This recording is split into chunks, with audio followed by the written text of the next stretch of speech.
Upaya Kormi Kota Bogor memasalkan olahraga tradisional dan menggeliatkan budaya sehat melalui senam diapresiasi Dinas Pemuda dan Olahraga Kota Bogor. Hal ini dikatakan langsung Kabid Pembudayaan Olahraga pada saat menghadiri kegiatan Hari Olahraga Nasional dan HUT Kormi ke-23 beberapa waktu lalu. Langkah Kormi yang menaungi banyak inorga juga menjadi perhatian Dispora, di mana Kormi saat ini bukan hanya olahraga rekreasi saja, melainkan banyak juga olahraga prestasinya hingga ke tingkat nasional. Ini dibuktikan saat Fornas lalu, di mana banyak pegiat olahraga binaan Kormi Kota Bogor memberikan sumbangsi prestasi untuk Jawa Barat.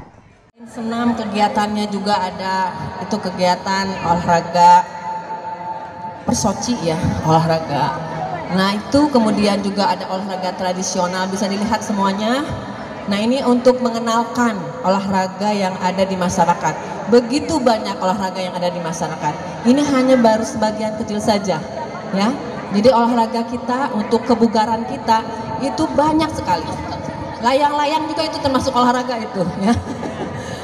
Mancing juga itu termasuk olahraga. Jadi luar biasa bagaimana supaya masyarakat kita ini, masyarakat Kota Bogor khususnya, itu semua sehat, bugar, gembira, luar biasa. Nah itulah Kormi. Oke, coba diulang. Hal senada juga dikatakan Ketua Pelaksana HUT Kormi ke-23 Darmawan. Ia optimis melalui pemasalan ke depannya Kormi mampu melahirkan cikal bakal pegiat olahraga yang akan mengharumkan nama Kota Bogor di berbagai event. Acara untuk tanggal 10 September ini kita ada 3 lokasi di satu tempat. Ada senam bersama, kemudian ada street soccer, dan satu lagi olahraga tradisional yaitu hadangan, dan satu lagi trompa. Jumlah peserta yang terlibat? Jumlah peserta sekitar 200 lebih. 200 lebih ya, maksudnya peserta untuk ikut lomba ya? Ya.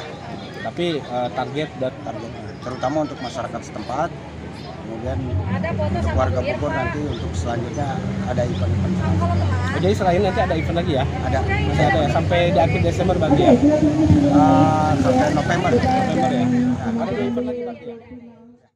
Dari Kota Bogor, Cevi Suryadi melaporkan.